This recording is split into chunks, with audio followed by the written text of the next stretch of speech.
What is the Labour Party doing while all this is happening? I hear you ask. What are they doing? This is Adam Bienkov here saying Keir Starmer told his cabinet today, this is his new cabinet, he's had his mini reshuffle, that tackling small boats is central to his administration, and he will now go further and faster to detain and remove people, including potentially requiring them to have digital ID cards. Keir Starmer's response to the Green Party, like, not even listening. It's crazy. It's absolutely crazy. Not even looking at what the Green Party is trying to offer now. They're just like, yeah, man, we are going to do Hitler shit.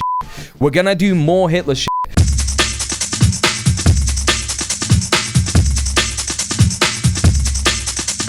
Good news to start with. I'm very excited about it. Zack Polanski, I was very excited about this guy. He essentially started to talk pretty openly about socialist reform of the Green Party a couple of months ago. I was like, thank fucking God, using the term ECO-SOCIALIST as well. And I literally joined the Green Party so that I could vote for this guy and vote for a bunch of other people to go into leadership positions. I could see that he was talking absolute sense in the midst of all the awful, evil, neoliberal crap that we have to deal with in the UK and not having anyone that we can genuinely hope to vote for. And even though your party was announced at the start of the voting period for the Green Party, we could see that your party wasn't organized enough to even be supported in the same way that you can support the Green Party, because all you can really do is say, I support the idea of a new party. And we're going to get into why that's been a little bit problematic in a bit. But for now, his leadership celebration video. Why is everything so shit? Our wages are shit. 500,000 workers protesting over pay, jobs and conditions. Our rivers are swimming in shit. Across England last year, raw sewage spilled out to England's rivers, lakes and coastal waters. And most politicians, they're full of it too. Order! Order! And here's the truth. Those same politicians sold you out. The people you voted for, your supposed representatives, they stopped serving you a long time ago and now entirely serve big business. And once you see it, everything clicks. Follow the money and you will see both Starmer and Farage whining and dining hedge fund billionaires, oil and gas companies, arms traders, same dealers, same game. So what am I going to do that's different? I'm Zack Polanski, the new leader of the Green Party. And for starters, I'm saying this out loud. That's going to make me enemies fast. But I'm not here to make friends with the people wrecking this country. I'm here to take them on. And I know I'm not doing this alone. I know you're with me. We don't have to agree on everything. This is a democracy. We just have to have a common cause. So it's time to put money back where it belongs, into our communities, into the NHS, nationalise our water companies, stop selling arms to Israel, and of course, protect our natural world. The Green Party won't leave anyone behind. Let's turn our country around. Join us. Draw the line. He was saying all this stuff in the run-up to the election anyway. Who is Zack Polanski? He is a gay, Jewish, Salfordian. He grew up in Salford back in the day, moved to London, lives and works in London now, and he is a socialist. How do they try and call him an anti-Semite then for his criticism of Israel if he's Jewish? Well, I mean, they will still do that. They'll call him a capo and all this stuff. I think it's also important to say that he's been pretty vocal on trans rights. And yeah, you're right as well, Luna. He has not thrown Palestinians under the bus either. As he said straight away there, he's gonna stop selling arms to Israel. That's one of the main things that the Green Party are gonna do if they get in power. I just think that this is an overwhelming good bit of news. I think it's incredibly based and good. He won with a majority of 84%, 85%. So this is an overwhelming amount of support from the membership. This is a huge mandate. And some people have been saying this is entryism. And yeah, I joined the Greens to vote for Zack, but I'm gonna stay in the Greens. And I think the established policy briefcase wonk knobheads like Ellie Chowns and Adrian Ramsey, who were saying things like the Supreme Court decision about trans people was correct and there is a painful debate. I think that that's always going to get you a decent amount of criticism. They also said that they understood some people's legitimate concerns about migrants, and I think that, of course, those are going to be overwhelmingly unpopular opinions in a party that is made up of mostly people who are eco-socialists, right? If you believe in saving the environment, you're more often than not going to be a socialist, and so you should be a socialist. You should want socialism in the party that you're staggering. Adrian did the trans women in sports bit. Yeah. It's just dog shit. Like, why would anyone ever vote for these? You could just tell by looking at their faces. I hate to judge people on appearances, but it's like, this guy just looks like every other politician, and so does she. Zack, he's got a fresh shirt on, a fresh blazer. It's a nice kind of cool beige, and he's got the no tie fit with the unkempt but professional beard, and also a pretty staggeringly good cut. I think he looks gorgeous. I think he's a very attractive man. Can't say the same for Adrian, you know? And obviously I'm not going to objectify Ellie in any way, but I think she looks just like every other politician. Just like Adrian. I call them briefcase wankers. Adrian Ramsey is a landlord. Well, there you go. Like, how can you expect good housing policy from a landlord? It's a huge. This is the first time that an incumbent Green leader, Adrian Ramsey, has been voted out by members. That's absolutely phenomenal. Helena made a good joke about this. She said, a sad level margins. Newly elected Green Party leader Zack Polanski is asked, would he ever work with Keir Starmer? Let's hear what Zack has got to say to this journalist. Would you rule out, in a hung parliament situation, working with Sir Keir Starmer's Labour Party?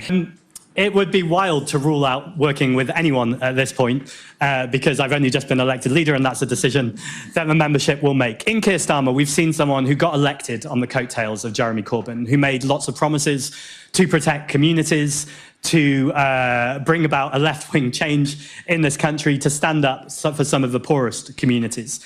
And what we've had in Keir Starmer is despicable in terms of the politics. It is someone who has sold those communities out. He's not just sold his party out and the people who voted for him. The people I'm more concerned about are the people that are suffering in this country every day, who are worried about the future of this country, who see Nigel Farage give, and let's call it what it is, a racist press conference, and not just not condemn it, but implicitly nod to it.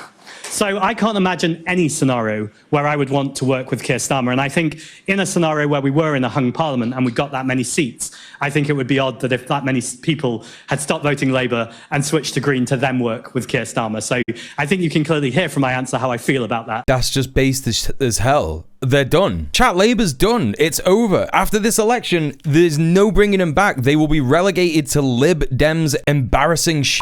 I think the Greens are going to make huge gains after this. I think that Zack being elected is going to get people more excited about the Greens. I think that your party is a little different, and we'll get into that a bit. We spoke about that yesterday. But, you know, with answers like that, they're done. It's so easy to answer a question like that. Zack Polanski is asked, will you work with your party? Do you think about the party that he's setting up? Would you work together with them? Would you have an alliance? The first thing I'd say is this idea of radical left politics. If we're talking about what are the policies there, we want to nationalise the water companies. We want to tax multimillionaires and billionaires. We want to make sure that we're tackling the climate crisis and protecting nature. I think these are policies that are popular in the country. And actually, although they're considered radical left, I think that sometimes in the past, people who have advocated for these policies have allowed themselves to take on those labels, as opposed to going, these are policies that the 99% of communities want. These are people who don't...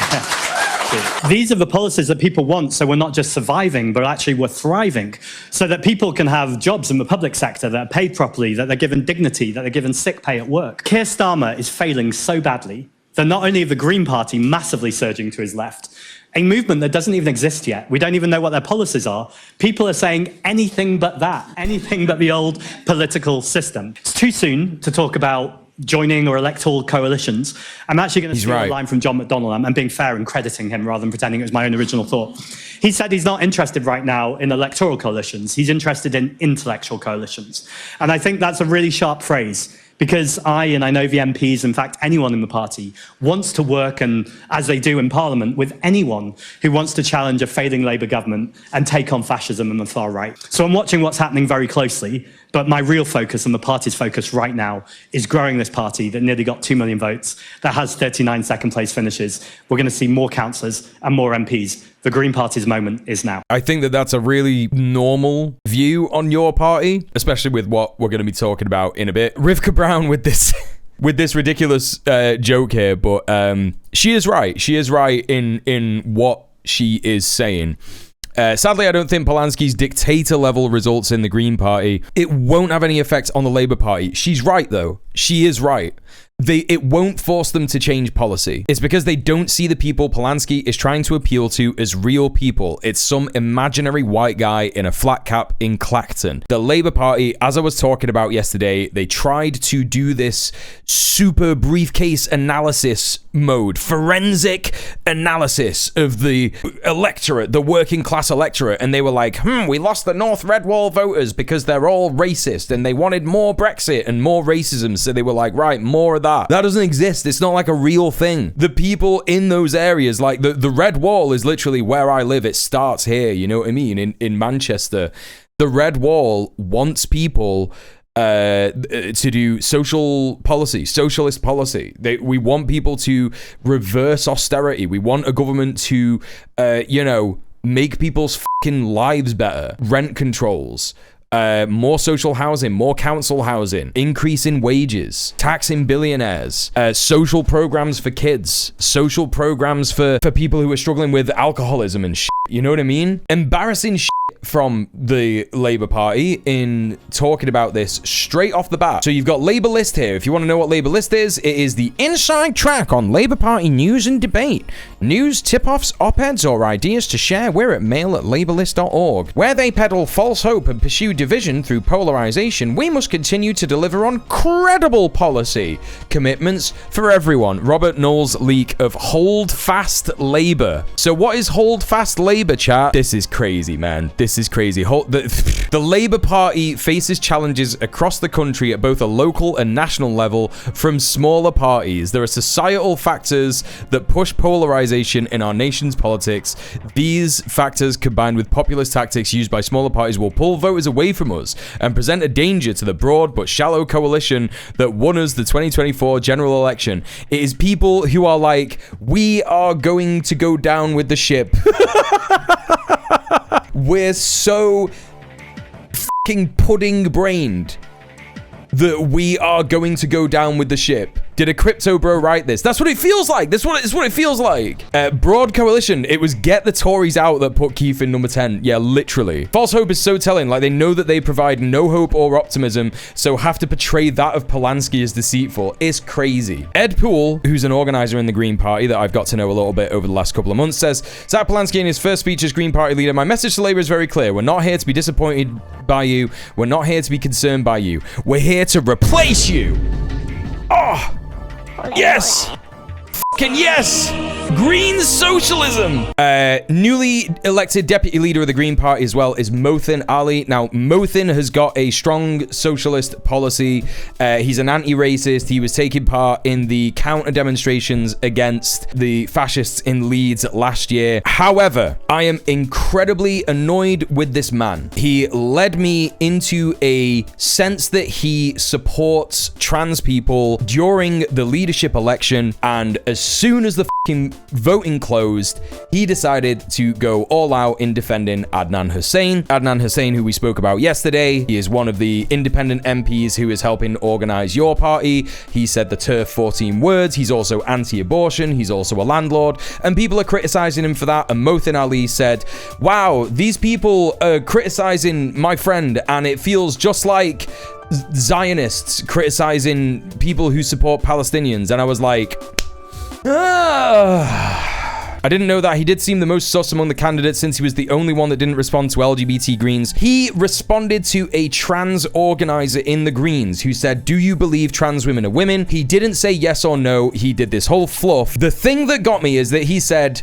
when they come for one for us, they come for all of us. And I was like, okay, I guess I'm willing to believe that that means that he isn't going to say what he thinks about trans women or trans men.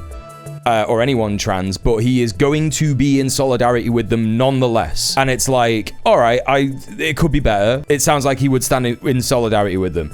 He didn't, in fact, do that because he stood in solidarity with his transphobe mate rather than the trans people who were being like, he's being transphobic. It's just crazy. I've been told by people close to Mothin he's not transphobic. I can understand what he was getting at with his statement, even though I think he's wrong to say we shouldn't be critical of Adnan Hussain. Well, that's what I mean. I think that he's probably getting excited about your party in the same way that other people are getting excited about it. And I think that he is, I don't know, man. I don't know what the he thinks he's doing, but like, you know, I am genuinely pissed off that he said that like shaky shit anyway in the lead up to the election, and then as soon as the voting was closed, he was like, yeah, nah, like stop having a go at Adnan Hussain for being a transphobe.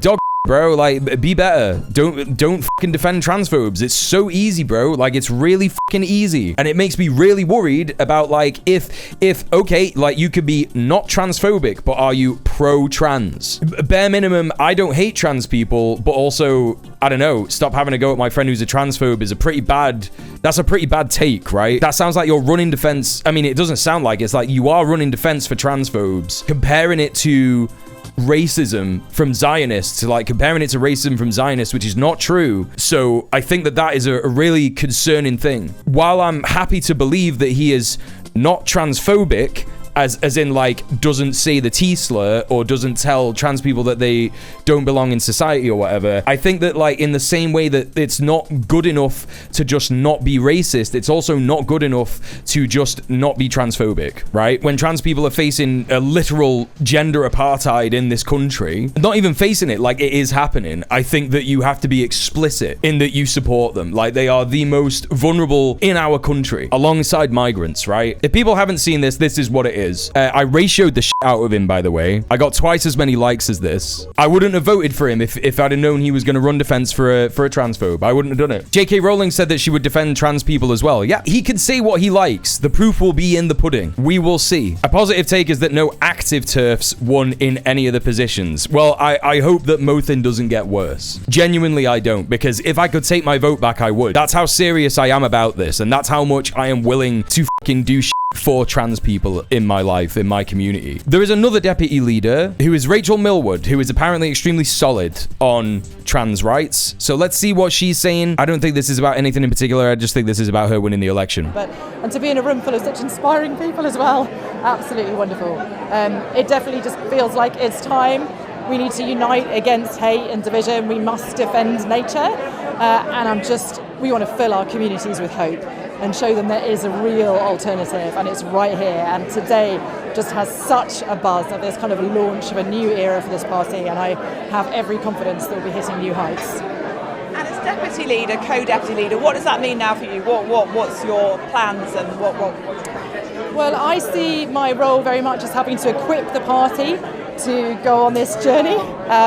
Party's grown. We had a growth spurt just now. We're going to keep growing. We need to grow well. So that means getting the right kind of training across the party, the right support for local parties, a lot of media training. We need that too. Must cut through. Also fundraising. So the vision is there. It's very clear. You heard it from Zack. We mean business, but that means a kind of grassroots building up of the party, and I really feel that's my job to help with that. She sounds pretty decent. I mean, this is a normal reaction to being elected in a position like deputy leader of a political party. I think she's buzzing a little bit. I think she does sound genuinely excited about making a difference. She's a stereotypical green, well-meaning but a bit posh. I heard someone refer to her as a activist from the home counties who's kind of middle class, and it's like, yeah. She's giving that energy. I haven't heard anything about her that makes me sus of her, so I don't know much about that. So that's Rachel Millward. What is the Labour Party doing while all this is happening? I hear you ask. What are they doing? This is Adam Bienkov here saying Keir Starmer told his cabinet today, this is his new cabinet, he's had his mini reshuffle, that tackling small boats is central to his administration, and he will now go further and faster to detain and remove people, including potentially requiring them to have digital ID cards. Keir Starmer's response to the Green Party, like, not even listening. It's crazy. It's absolutely crazy. Not even looking at what the Green Party is trying to offer now. They're just like, yeah, man, we are going to do Hitler shit. We're gonna do more Hitler shit. I see that there have been a maximum of 500 people protesting migrant asylum seeker hotels in the country, and we've listened to them, we've heard them, and we're going to do exactly what they want. We're going to cave to their demands immediately, and that's that. Meanwhile, 500,000 people protested to stop selling arms to Israel, and they have not done that. What fucking world are we living in? I mean, look, I've said this before. My political analysis is this. There is too much of a financial incentive to be the prime minister. You get way too much money. There is far too much lobbying money that gets thrown around. £200,000 from Israel, £20,000 from Israel, all these different lobbying groups, these corporate interest lobbying groups. You know, Serco's going to be in there. They're going to be doing a lot of this work in deporting people. They're going to be doing a lot of this work in doing the security services for migrant hotels and deporting migrants. You've got what's-some-face, Sodexo, the private prison lobby. He knows that it doesn't matter. Like, I'm going to do my best to analyze the electorate. This is what the electorate want, and we're going to do it. But we can't listen to that section of the electorate because I've been told by the people who give me a lot of money for my retirement, which is going to happen in 3 years' time, that I can't. And that's that, right? You know, and we're going to enact these foreign laws in our country in order to serve the country of Israel that I love. I love it a lot. He's a career politician. He was top cop in 2010. He was already a lawyer in the 90s. He was top cop in 2010. You know, he entered into politics in about 2015, 2016. He got immediately jumped on by Peter Mandelson, and it's probably because he was brown-nosing all the Labour lords and all the fucking briefcase wankers in Labour, and he sees this as the culmination of his career, because how much higher can you get than Prime Minister? It's the highest office in the country. He's going to retire after he gets overwhelmingly voted out. We'll never hear from him again unless there's some kind of justice for people in Palestine, where we will see him on trial at The Hague, and maybe he will drink the deuce juice that the Srebrenica guy drank in The Hague. That would be funny, wouldn't it? So that's what they're doing in response to this. Green Party revealed their membership is at its highest ever level. It's 68,500. What's also happening? We got the Leicester Mercury here reporting on a Reform UK councillor facing suspension calls amid electoral malpractice allegations. This is all this stuff that's going on, by the way. You will hear more and more of this as time goes on. There have been loads of Reform councillors who've been elected to councillor positions over the last, I don't know, ever since Keir Starmer started going down the pan, and there've been more and more of a Reform effort to get people elected. They're just mismanaging funds and just doing so much corruption and shit, and it's so much obvious ammunition for any kind of an opposition. Stuff like this is just going to continue to happen. Yeah, is he old enough to shave? Whitwick councillor Joseph Boehm is currently under police investigation over allegations that he tried to influence voters during this year's local elections. The 22-year-old who was removed from both his deputy leader and adult social care cabinet role. This is crazy.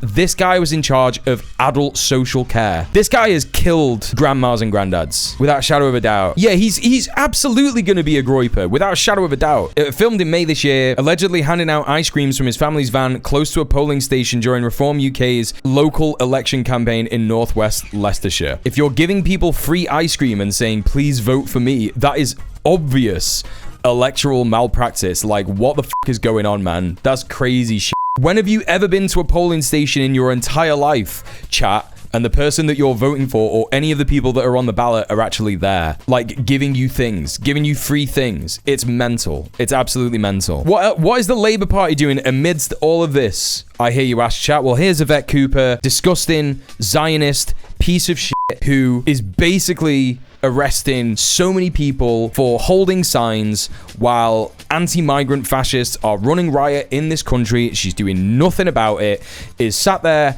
looking super pleased with herself on this BBC breakfast show. And why is that, chat? Why is she looking so pleased with herself? Let's have a look. Do you have a flag on display in your home? On your home? Yep.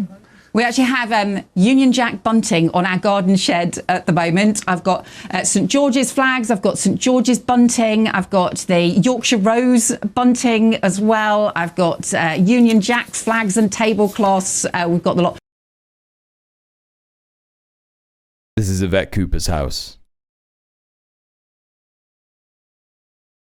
Like, does she know how insane that sounds? Do you know how insane that sounds? Probably got an Israeli flag as well. Absolutely. Like, she's like, we've got bunting. I've got a St. George's flag. I've got St. George's bunting. I've got... Oh my God. Briefcase wanker. It makes me so fucking mad. This fucking fascist Zionist stooge Same with Keir Starmer. Keir Starmer yesterday looking proud as hell, stood in front of his fucking mantelpiece with fucking flags on it. Fucking flag wank napkins. Needs to get some good taste. Yeah, get some good flags.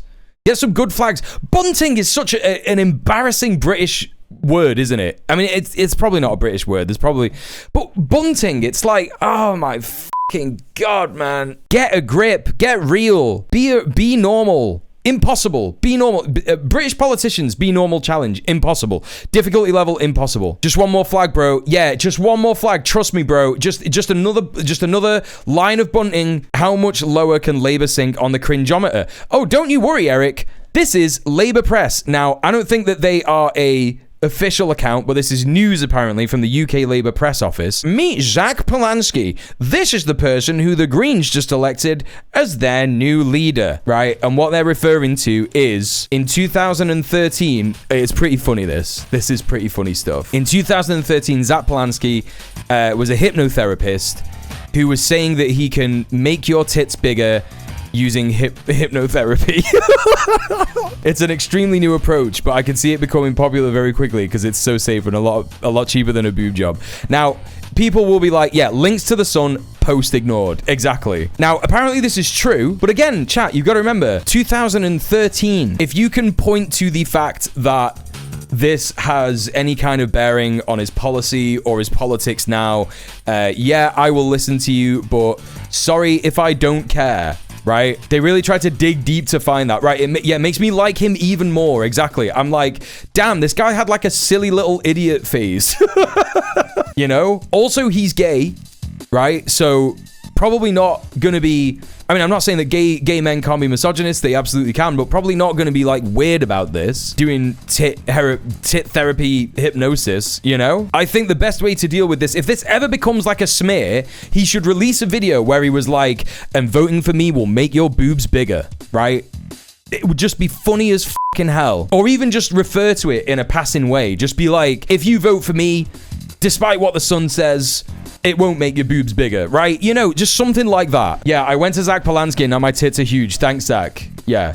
Big things are on the way if you vote for me. Yeah, if he just did like a Zoran Mamdani style approach where he just kept like referring to it in a very like non-direct way in a real campaign messaging about you know, social housing or trans rights or something like that, you know what I mean? That would be so fucking funny. There's a bit of depressing news about your party. We went into the majority of it yesterday, so I'm not going to go over old ground on that. Adnan Hussain, who is the secretary, is a transphobe. He is also a landlord. He is also anti-abortion. It's pretty annoying and upsetting that that is the case, but it appears that this has really enabled other transphobes to want to join the party. What appears to be happening, and what I think is going to happen, if cis people do not fight like hell for trans rights within this party as it gets set up, and this is something that other cis people have said to me who are trying to organize within your party, I think that the line is pretty fucking solid. Obviously, I don't think anyone should say to trans people, you need to join this party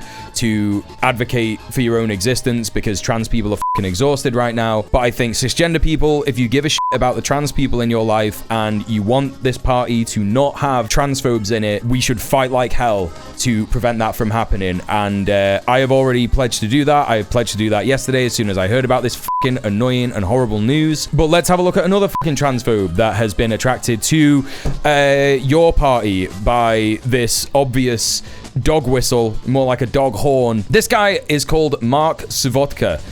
Mark Savotka spoke about Keir Starmer's Labour at the time when Keir Starmer was saying things like trans women are women, when he supported trans rights, supposedly. And he's writing here for a Trotskyist paper, the Morning Star, saying the drive to expel feminists from Labour is creating a hostile environment for women. He's a TERF. He's a transphobe. He's a TERF. Yeah?